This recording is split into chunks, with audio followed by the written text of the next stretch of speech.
నుంచి సింగపూర్ దగ్గర నుంచి యూరోప్ దగ్గర అమెరికా నుంచి ఆ దేశాల అధ్యక్షుల్ని తెలుగు రాష్ట్రాల వైపు దృష్టి మళ్లించేంత శక్తి సమర్థత ఉన్న శ్రీ నారా చంద్రబాబు నాయుడు గారికి ఆయన నాయకత్వం చాలా అవసరం, ఆయన అనుభవం చాలా అవసరం. అలాంటి అపారమైన అనుభవం ఉన్న వ్యక్తిని, అనుభవం ఒకటే కాదు ధైర్యశాలి.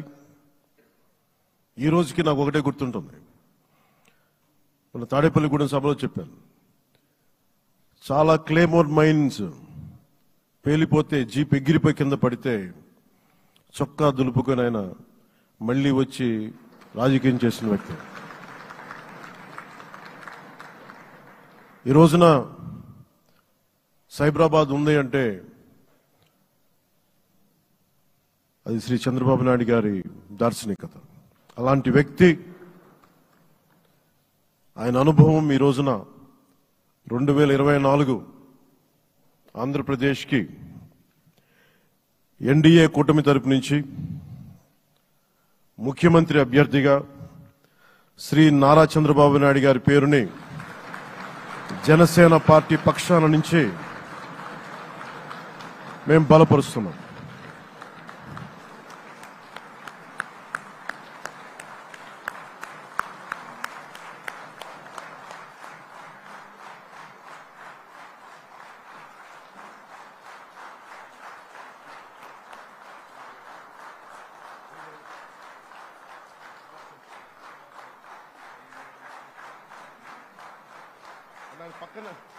ఇది నేను ఆయన పక్కన పెట్టుకుని చెప్పాలి.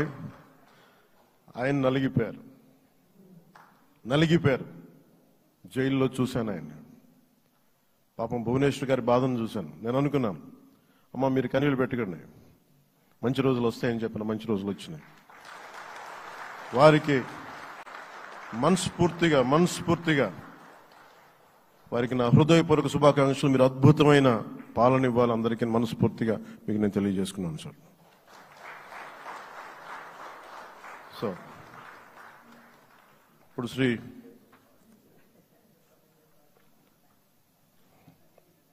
భారతీయ జనతా పార్టీ